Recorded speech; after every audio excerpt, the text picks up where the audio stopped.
The glasses clinked against the table. My sister-in-law's laugh cut through the air.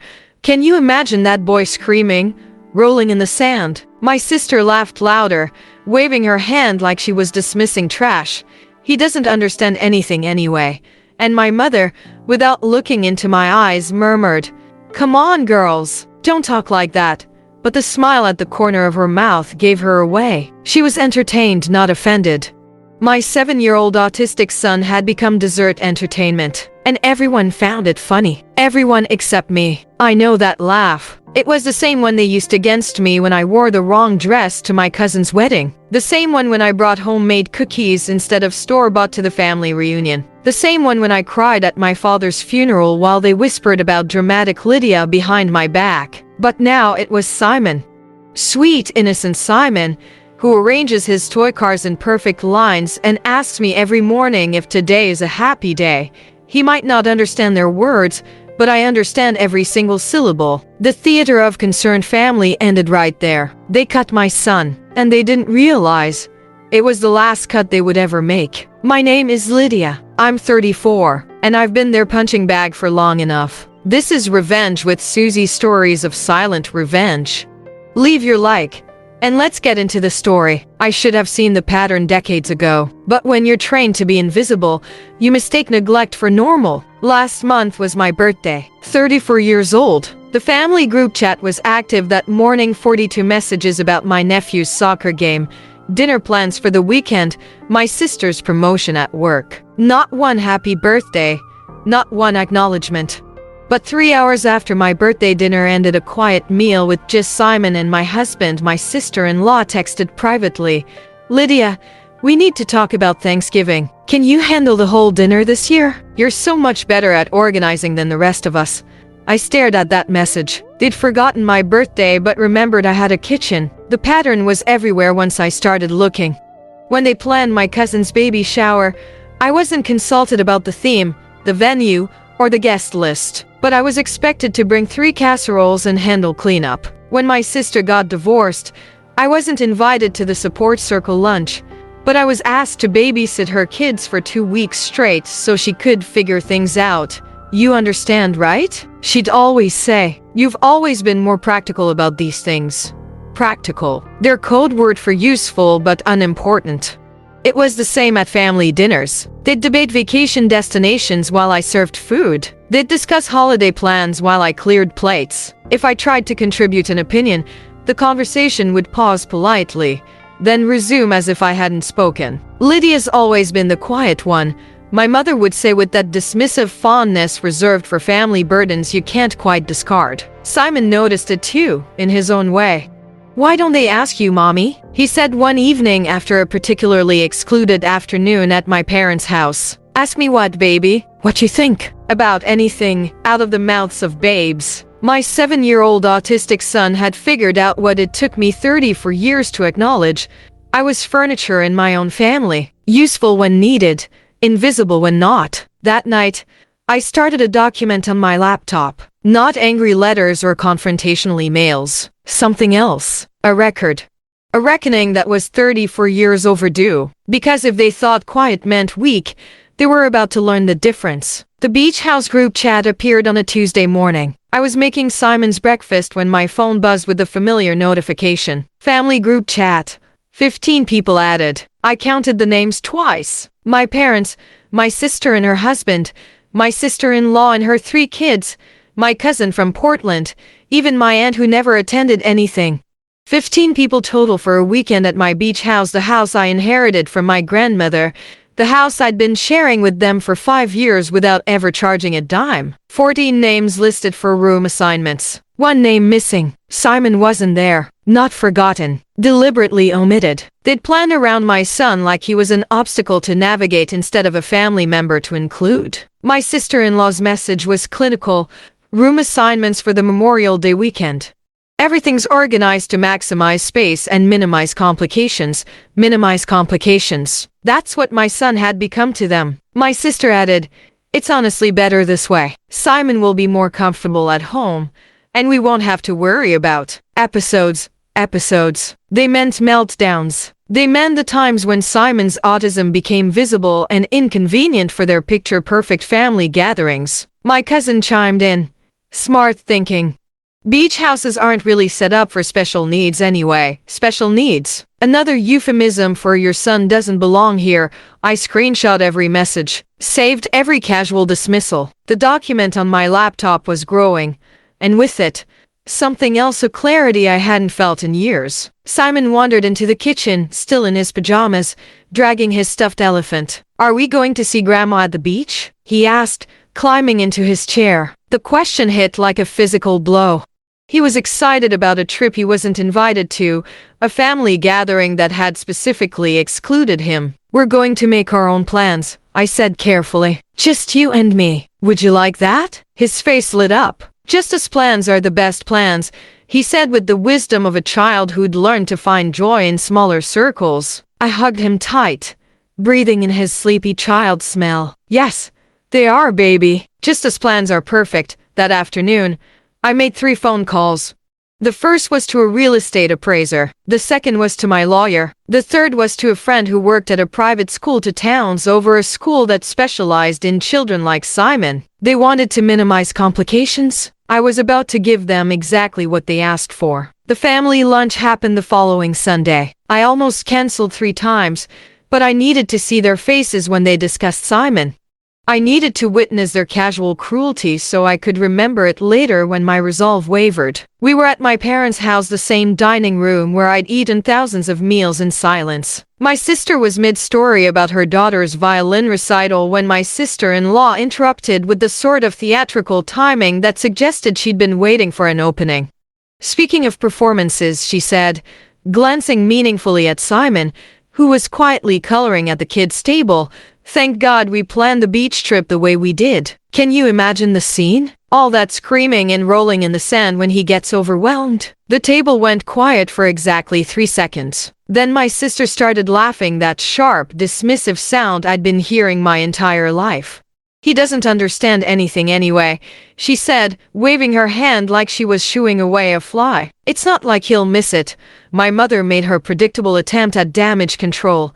Girls don't talk like that. But her smile betrayed her. She was entertained by their cruelty, not offended by it. My father said nothing, cutting his roast beef with the methodical precision of a man who'd perfected the art of not getting involved. My brother-in-law smirked into his wine glass.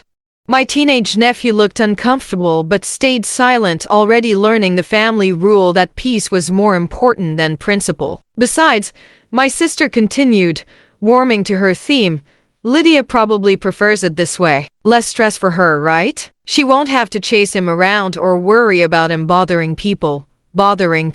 My son, my sweet, brilliant, complicated son, was a bother to be managed, not a child to be loved. I sat there watching my family mock my child like he was a punchline instead of a person. Simon continued coloring, his tongue poking out slightly in concentration, drawing what looked like a house with 2 stick figures in the yard. Mommy and me, he'd written in his careful 7-year-old handwriting below the picture. Just us. Always just us. What hurt wasn't just the words. It was the casual nature of them. The way they felt comfortable being cruel because they assumed I'd stay quiet. The way they took my silence as permission to continue. I looked around that table at these people who shared my DNA but not my heart and felt something shift inside me. Not anger. Anger was hot and reactive. This was cooler, cleaner, more final. Excuse me, I said quietly, standing up. I need some air. I walked to the bathroom instead and made a phone call. The conversation lasted 3 minutes. When I returned to the table, I was smiling for the first time in months. They assumed it was because I'd gotten over their little joke. They were wrong. I just put their beach house up for sale. That night, I sat across from my husband, determined to tell him everything. He was sunk into the couch, scrolling his phone, face lit by the blue glow of indifference. They laughed about Simon, I began. They joked about him rolling in the sand, said he doesn't understand anything. My own sister waved her hand like he was trash. He didn't look up. A non-word, a placeholder. Did you hear me? My voice sharpened. They mocked our son, in front of me, at the table.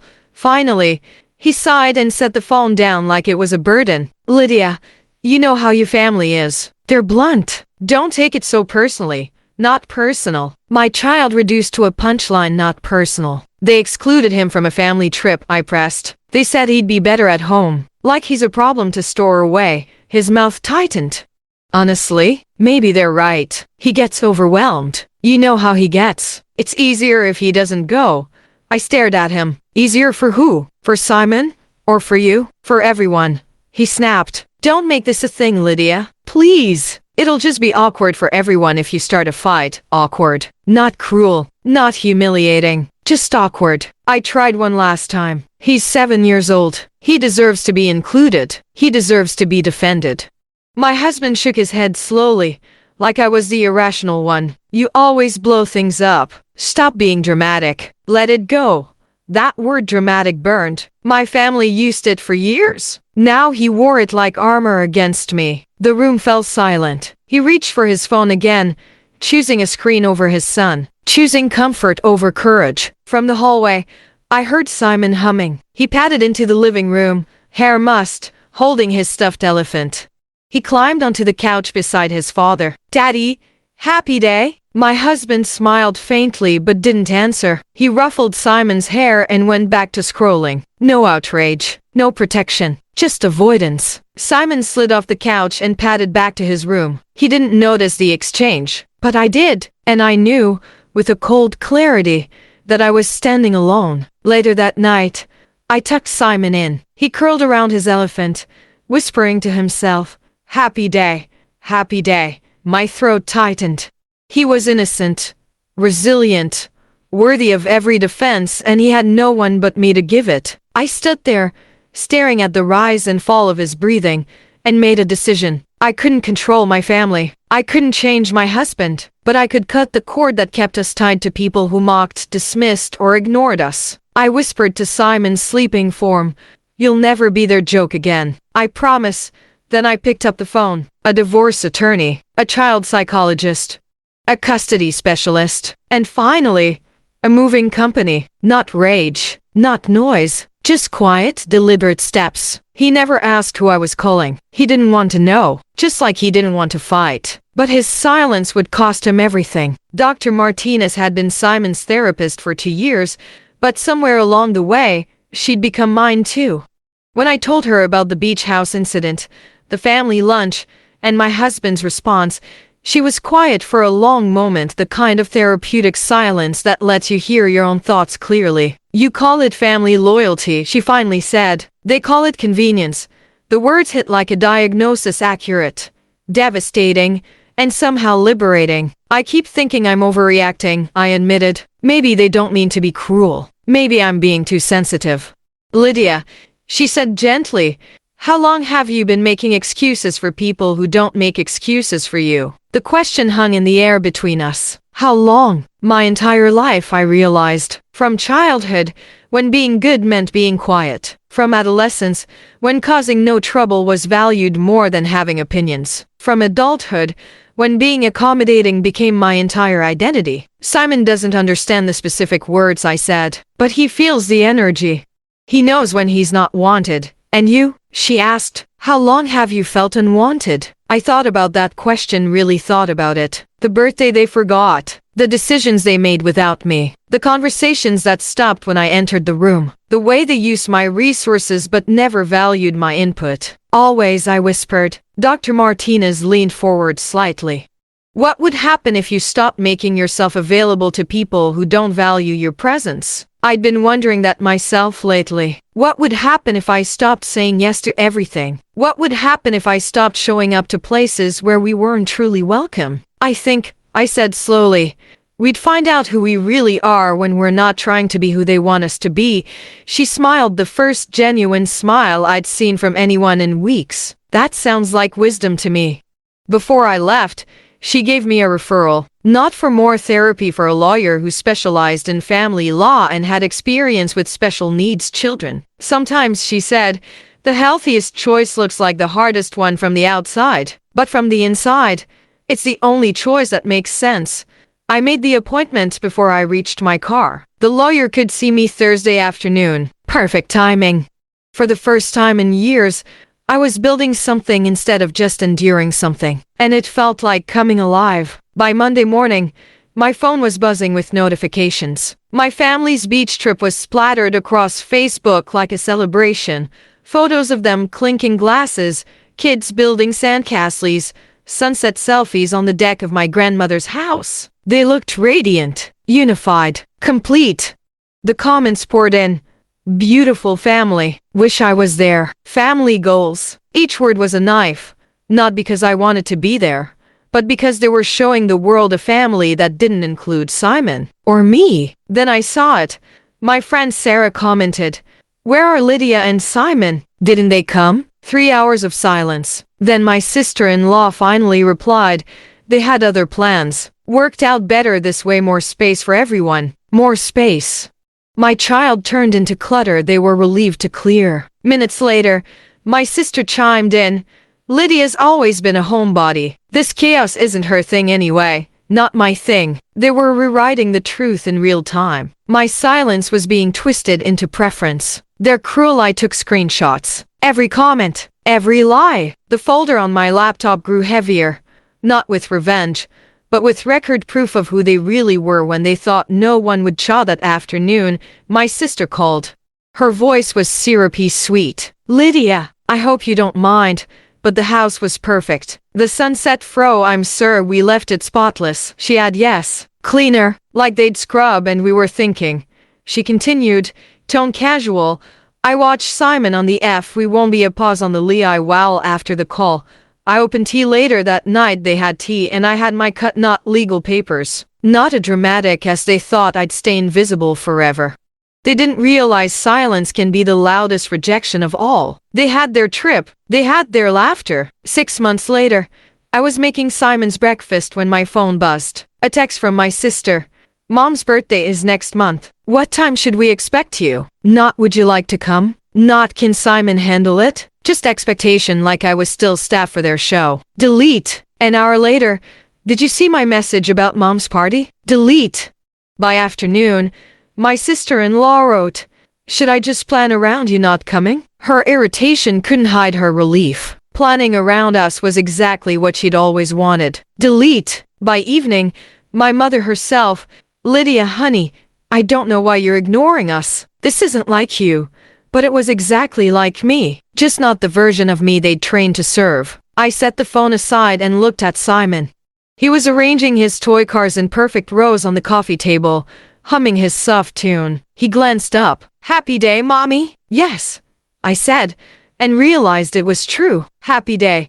We hadn't been to a family event in half a year. I hadn't cooked, organized, or opened my home, and I hadn't missed it. Not once. Simon was thriving without them. He had friends who invited him to birthday parties, teachers who praised his focus, neighbors who smiled at his humming instead of rolling their eyes. He no longer asked when we'd see Grandma. He no longer looked for inclusion that never came. My phone buzzed again. Another message, probably anger now. The confusion long gone. I didn't open it. I didn't need to. They had cut Simon from their trip, so I cut them from our lives. No speeches, no confrontation, just the end of access to my home, my effort, my silence. I once thought I needed their approval to feel like family. Instead, I discovered Simon and I were already whole. A family of two. They thought silence meant surrender. They learned it meant choice. And when I finally spoke, it was with my life, not my words. If you believe silence can speak louder than words, subscribe to Revenge with Suzi. It helps me bring more stories like this, and tell me in the comments, would you have done the same?